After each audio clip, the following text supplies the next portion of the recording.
But wait a minute while I make it mine. 떨리는 지금도 you're on my mind all the time. I wanna tell you but I'm super shy. Assalamualaikum warahmatullahi wabarakatuh.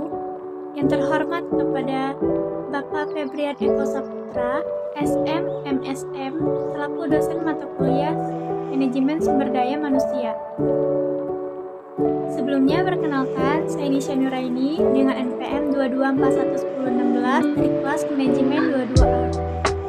Pada pertemuan kali ini, saya akan membahas penarikan sumber daya manusia. Berikut pengertian dari penarikan sumber daya manusia.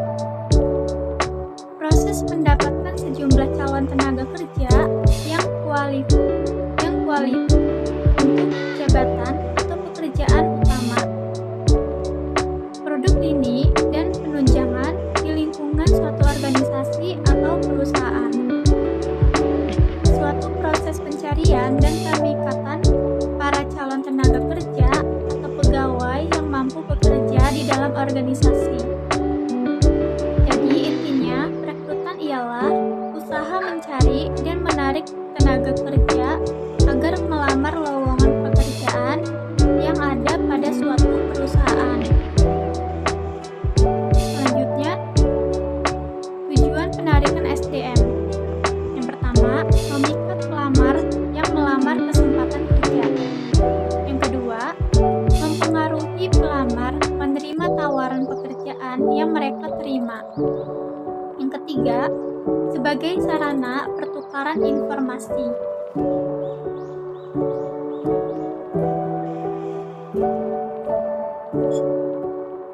Berikut alasan penarikan SDM. 1. Berdirinya organisasi baru. 2. Adanya perluasan atau ekspansi kegiatan organisasi. 3. Terciptanya pekerjaan-pekerjaan dan kegiatan-kegiatan baru. 4. Adanya pekerjaan yang pindah ke organisasi lain. 5. Adanya pekerjaan yang berhenti baik dengan hormat maupun tidak dengan hormat sebagai tindakan hukuman. 6. Adanya pekerjaan yang berhenti karena memasuki usia pensiun. 7. Adanya pekerjaan yang meninggal dunia.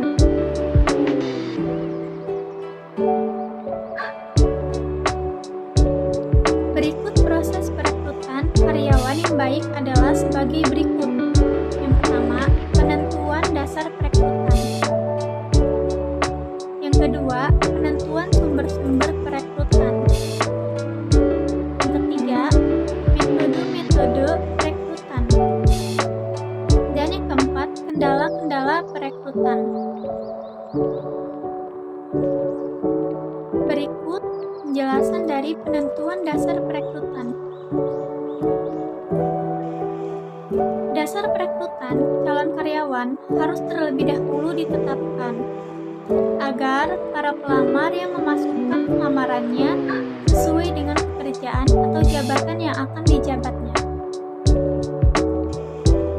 Dasar perekrutan harus berpedoman pada spesifikasi pekerjaan yang telah ditentukan untuk menjabat jabatan tersebut. Job specification harus diuraikan secara rinci dan jelas agar para pelamar dapat mengetahui kualifikasi yang dituntut oleh lowongan kerja tersebut. Selanjutnya, penentuan sumber-sumber perekrutan. Sumber internal adalah karyawan yang akan mengisi lowongan kerja diambil dari dalam perusahaan tersebut, yakni dengan cara memutasikan atau memindahkan karyawan yang memenuhi spesifikasi pekerjaan jabatan itu. Selanjutnya adalah sumber eksternal adalah karyawan yang akan mengisi jabatan yang lowongan dilakukan perekrutan dari sumber-sumber tenaga kerja di luar perusahaan, yaitu A. Kantor penempatan tenaga kerja, B. Lembaga-lembaga pendidikan, C. Referensi karyawan atau rekanan, D. Serikat-serikat buruh, E. Pencakokan dari perusahaan lain, F. Nepotisme dan leasing, G. Pasar tenaga kerja dengan memasang iklan pada media massa, H. Dan sumber-sumber lainnya.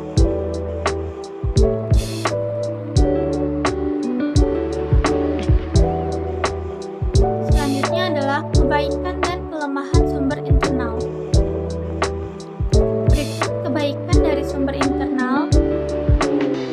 1. Meningkatkan moral kerja dan kedisiplinan karyawan karena ada kesempatan promosi. 2. Perilaku dan loyalitas karyawan semakin besar terhadap perusahaan. 3. Biaya perekrutan relatif kecil karena tidak perlu memasang iklan. 4. Orientasi dan induksi tidak diperlukan lagi. 5. Kestabilan karyawan semakin baik. Sedangkan kelemahan-kelemahan sumber internal, yang pertama, kewibawaan karyawan yang dipromosikan itu kurang. 2. Kurang membuka kesempatan sistem kerja baru dalam perusahaan. 3. Bila tidak ada karyawan yang dapat memenuhi kualifikasi jabatan yang lowong tersebut, maka kita merekrutnya dari sumber eksternal.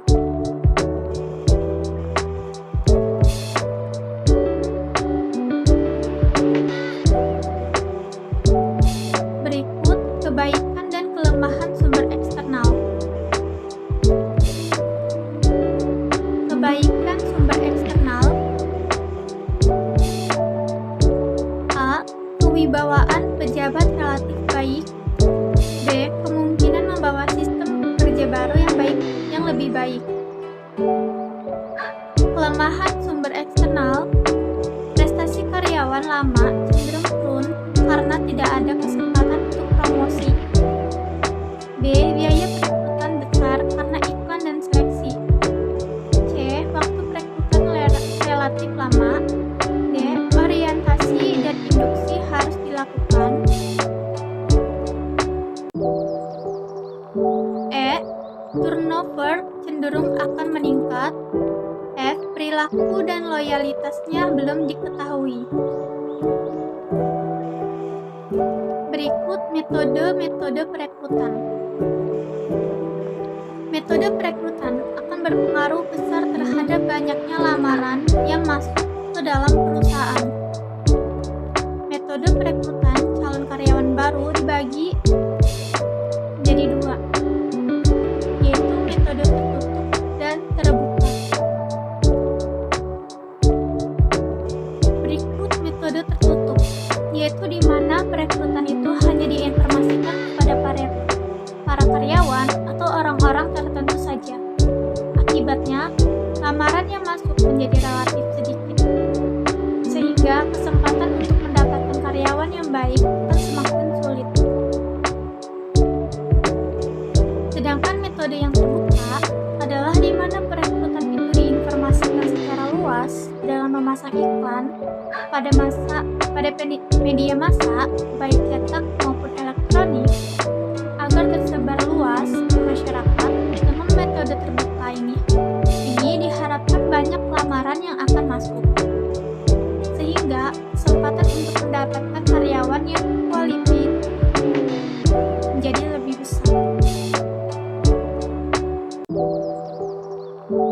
Selanjutnya, kendala perekrutan. Agar proses perekrutan berhasil, maka perusahaan perlu menyadari berbagai kendala yang bersumber dari organisasi, pelaksanaan, perekrutan, dan lingkungan eksternal. Kendala yang dihadapi setiap perusahaan tidak sama,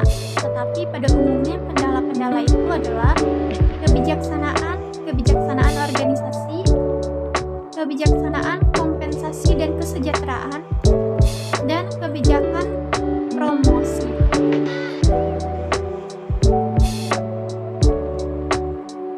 Berikut kebijakan status karyawan. A. Kebijakan sumber tenaga kerja. B. Persyaratan-persyaratan jabatan. C. Metode pelaksanaan perekrutan. D. Kondisi pasar tenaga kerja. E. Solidaritas perusahaan.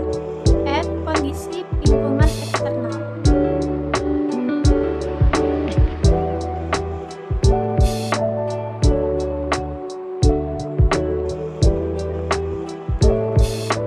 Kesimpulannya, rekrutmen termasuk fungsi-fungsi MSDM yang mempunyai peranan strategis dalam mempersiapkan dan menyediakan sumber daya manusia yang sesuai dengan kebutuhan pekerjaan sebagaimana ditetapkan dalam analisis pekerjaan, khususnya deskripsi dan spesifikasi.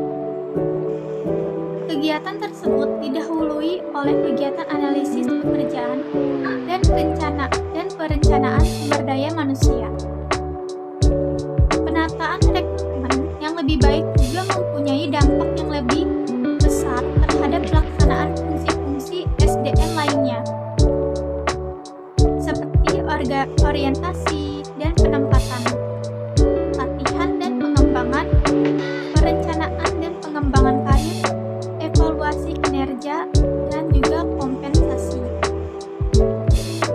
Pelaksanaan fungsi rekrutmen sepenuhnya adalah tanggung jawab dari Departemen SDM dalam suatu perusahaan secara manajerial.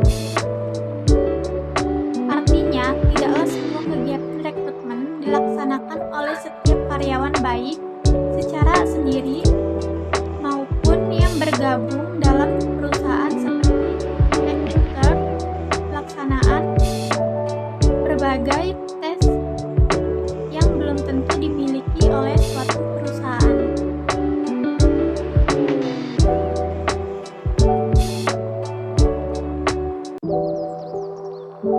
Baik, sekian pada materi kali ini. Terima kasih. Wassalamualaikum warahmatullahi wabarakatuh.